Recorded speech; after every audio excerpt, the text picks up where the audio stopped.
Welcome, Ramley. How my Rams super fans doing today? The Los Angeles Rams just beat the Baltimore Ravens 20-19. Let's get right into it.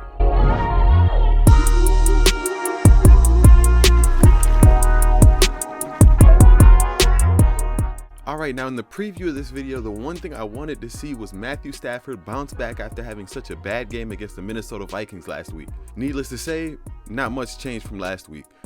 Matthew Stafford played horrible again. Another pick six, that's his fourth on the year. As much as I come on this channel and defend Matthew Stafford, it's getting harder and harder. I know he played pretty good in the second half and he rallied in that fourth quarter to really bring home the win for us. But, you know, these first half performances are just inexcusable at this point. Another pick six is just horrible, man. It seems like anytime the offense is within its own 20-yard line, Matthew Stafford just panics. I don't know what he's seeing out there. I don't know what's going on. I don't know if he's just trying to make a play. It's really frustrating, man. I'm at the point now with us really close to the playoffs that my confidence level is starting to dwindle a little more every week, just based off of Matthew Stafford's performance. It doesn't matter how good our team plays, our defense, our special teams, it's not going to matter in the playoffs when Matthew Stafford has a game like today. We beat the Cardinals a few weeks ago, which is a really good playoff team because Matthew Stafford played mistake-free football. We beat the Tampa Bay Buccaneers earlier on this year because Matthew Stafford played mistake-free football. We're not going to get very far in the playoffs if he continues to do this. This is very hard to watch, and as big as a Matt Stafford fan that I am, it's getting very difficult for me to defend him week after week. Hopefully he picks it up. I have no doubt he's going to pick it up and he's going to turn it around and he's going to have a phenomenal game, perhaps maybe next week against the 49ers. But consistency is the key here. We can't have, one of these games in the playoffs because we will be packing our bags and heading back to LA. Another thing I was looking forward to seeing was our defense continue to dominate like they did in recent weeks. They scored 19 points, but only 12 of those points were given up by our defense. Regardless of what Baltimore statistics say, 12 points is 12 points, and I'll accept 12 points every week.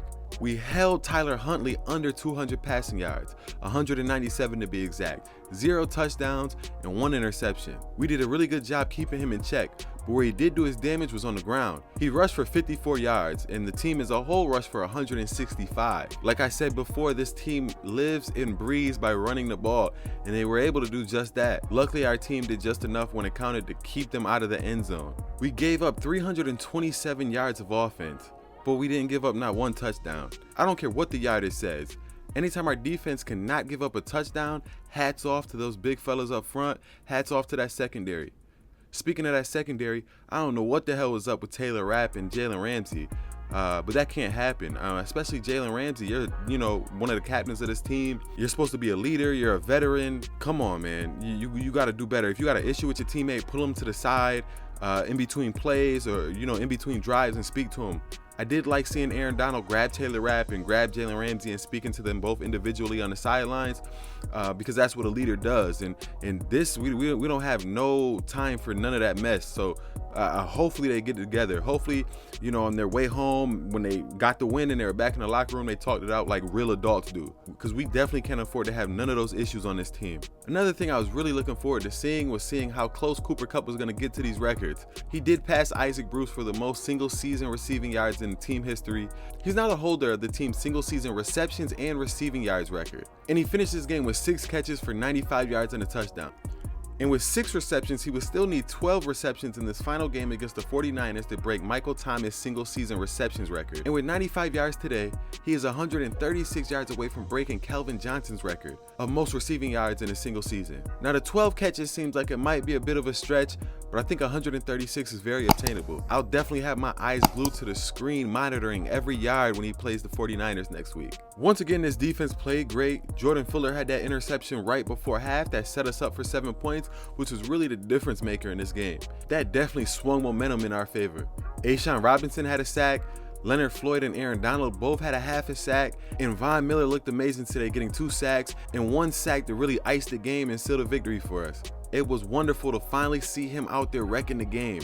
Now let's give away the Rams Superfan Game Ball, and the game ball goes to none other than Odell Beckham Jr., who only finished the game with 5 catches for 39 yards. But he also finished the game with a touchdown, and he had the 2 biggest catches of the day. On the last drive of the game when we were facing 4th and 5, Matthew Stafford put a perfect ball on Odell Beckham, who caught it with all hands, made a spectacular catch for 5 yards and gave us just the yardage we need to continue to drive. It was definitely a highlight reel catch for Odell. And right after that, he caught a 7-yard touchdown pass to put us in the lead for good.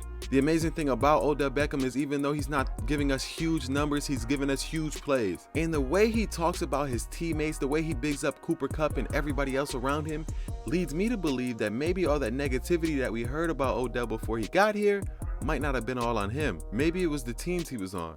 Or maybe it's just something about this LA Rams team that brings out the best in him. Either way, I'm loving the Odell experience right now, and I'm hoping we see him in Rams blue and gold next year too. Now let me give you guys the NFC update. The Cardinals played the Dallas Cowboys. Unfortunately, like all Rams fans should have done, we were cheering for the Arizona Cardinals. The Cardinals did beat the Cowboys, giving us the number 2 seed in the NFC. Unfortunately, right after that, the Green Bay Packers beat the Sean Mannion-led Minnesota Vikings. It was kind of weird seeing Sean. I didn't know Sean Mannion was actually still in the NFL. But the Green Bay Packers locked up the number 1 seed when they beat them. So right now, the Rams can only finish as high as number 2. And right now, we're in that 2 seed, which means all we got to do is win next week, and we're the number 2 seed.